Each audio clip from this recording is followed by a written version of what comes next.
Picture walking through a neighborhood in Rome.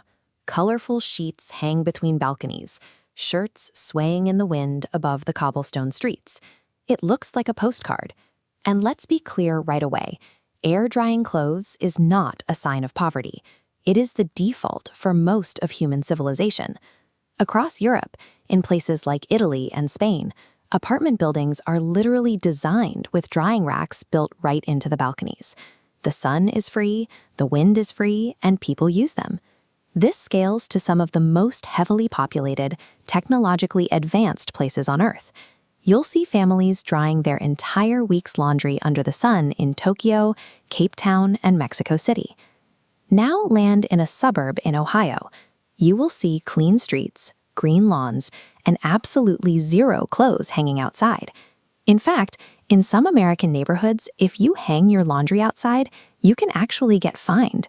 There is a literal legal penalty for using the sun to dry your clothes.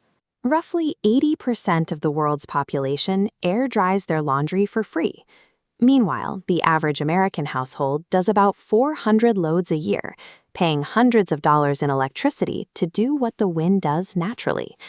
This massive shift away from the global standard suggests that in the American suburb, the goal of doing laundry shifted from simple utility to something else entirely. To understand how this happened, we have to go back to the late 1940s. World War II has just ended, the economy is booming, and millions of returning veterans need immediate housing. This is when the Great Suburban Expansion begins. Developers started building entire towns from scratch, producing thousands of identical homes marketed as a complete package: a house, a lawn, and a garage. These homes required uniform, modern conveniences to define them. The electric clothes dryer had existed since the 1930s, but it was expensive and unpopular. Suddenly, there were thousands of blank slates waiting to be filled. This environment of identical homes allowed corporations to dictate exactly what a successful home should look like inside and out. It created a standard for modern living that could be sold to an entire generation at once. Riding the post-war manufacturing boom, appliance giants like Whirlpool and General Electric went all in on the electric dryer. They reframed the dryer, marketing it as a symbol of modernity, progress, and the ideal American lifestyle.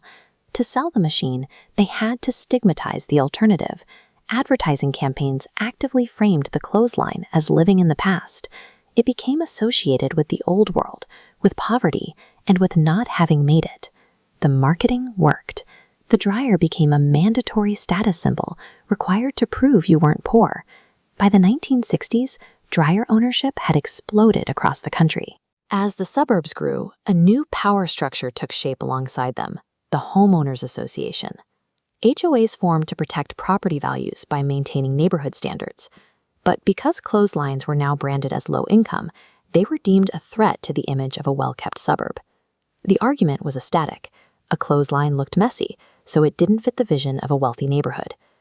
HOAs began writing specific, enforceable rules, strictly banning outdoor clotheslines. By the 1970s and 80s, these bans were everywhere. A corporate marketing campaign had successfully infiltrated local governance. What began as an appliance advertisement had become a legally mandated neighborhood rule. This chart shows the modern cost of that shift. Dryers account for about 6% of residential electricity use in the US, consuming more power than the average refrigerator. We use a staggering amount of energy to do the job the sun does for free. Today, somewhere between 60 and 80 million Americans live in HOA-governed communities. That means tens of millions of people literally cannot legally dry their clothes outside, even if they want to. We are starting to see pushback.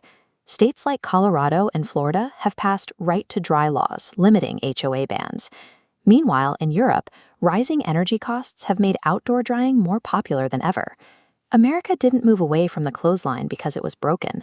It moved away because a marketing campaign successfully turned a practical chore into a social signal. It makes you wonder how many of our other normal habits are just leftover marketing rules we never bothered to question.